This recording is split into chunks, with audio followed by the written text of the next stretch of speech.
नमस्कार, आप देख रहे हैं चैत्र रथ। तालिबान ने 2021 में अमेरिका से अफगानिस्तान की सत्ता टेक ओवर करते समय धार्मिक स्वतंत्रता का वादा किया था। अब उसका झूठ सामने आ रहा है।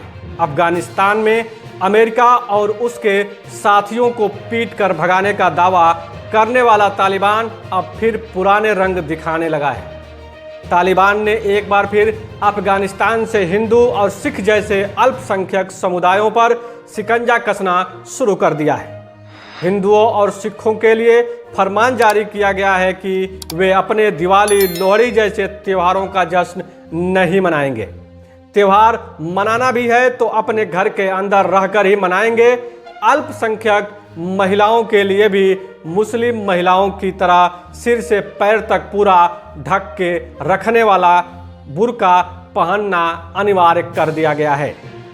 इसके अलावा भी तमाम ऐसे प्रतिबंध अल्पसंख्यक समुदायों पर थोपे जा रहे हैं जिससे वे अफगानिस्तान छोड़कर भाग जाएं या इस्लाम में धर्म परिवर्तन करा लें। 2021 में था शक, अब हो रहा सच। INS की रिपोर्ट के मुताबिक साल 2021 में अफगानिस्तान की सत्ता दोबारा टेक ओवर करते समय तालिबान ने धार्मिक स्वतंत्रता के वादे किए थे।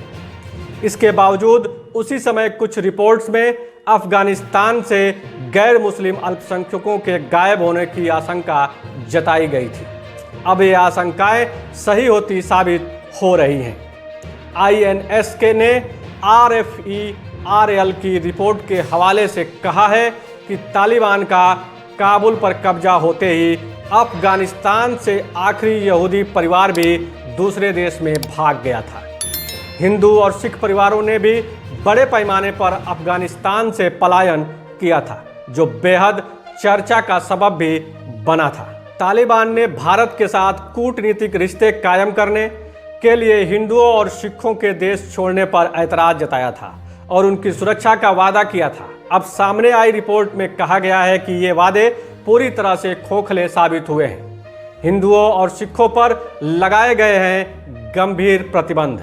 रिपोर्ट के मुताबिक तालिबान शासन में हिंदुओं और सिखों के हालत समाज के सबसे निचले तबके जैसे हो गई है।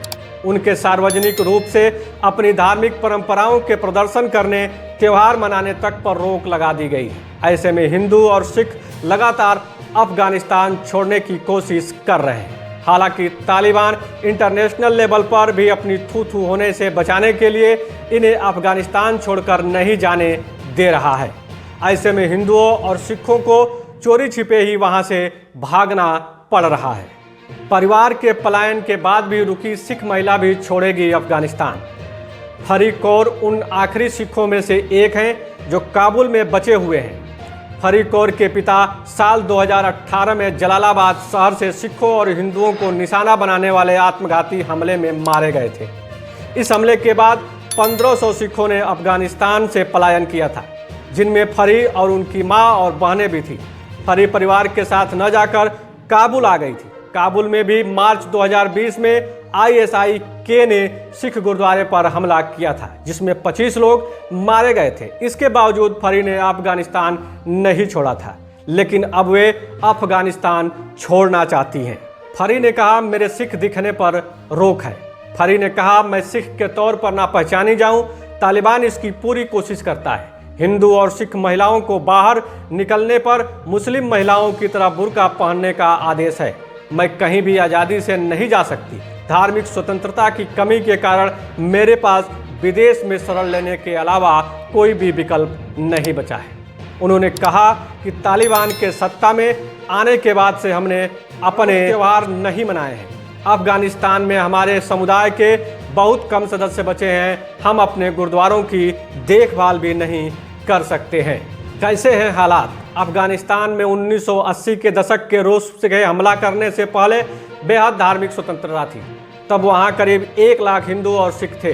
रूसी हमले के बाद वहां धार्मिक कट्टरता शुरू हुई और जिहादी संगठन अस्तित्व में आ गए। रूस और जिहादी संगठनों के बीच के संघर्ष के कारण बहुत सारे अल्पसंख्यक अफगानिस्तान से पलायन कर गए। रूस के वापस लौटने पर तालिबान और अन्य संगठनों में लड़ाई शुरू हो गई। इसमें भी बहुत सारे हिंदुओं और सिखों ने घर और व्यापार खो दिए। तो वे भी पलायन कर गए। इसके बाद से यह पलायन लगातार जारी है। वाशिंगटन में गैर लाभकारी मुस्लिम पब्लिक अफेयर्स काउंसिल में नीति और रणनीति के निदेशक नियाला मोहम्मद ने कहा कि अफगानिस्तान में हिंदू, सिख, बहाई, ईसाई, अहमदी और शिया मुसलमानों सहित धार्मिक अल्पसंख्यकों की स्थिति तालिबान के शासन में तेजी से खराब हो गई है। अंतर्राष्ट्रीय धार्मिक स्वतंत्रता पर अमेरिकी आयोग के पहले दक्षिण एशिया विश्लेषक रहे मोहम्मद ने कहा, इस्लाम का प्रतिनिधित्व करने का दावा करने वाले तालिबान जैसे राजनीतिक चरमपंथी गुटों के क्षेत्र में सत्ता में आने की स्थिति से लगातार स्थितियां बिगड़ रही हैं। इसी न्यूज से अपडेटेड रहने के लिए सब्सक्राइब कर दीजिए चैत रथ को। तो मिलते हैं एक नई वीडियो में, तब तक के लिए नमस्कार, जय हिंद, वंदे मातरम।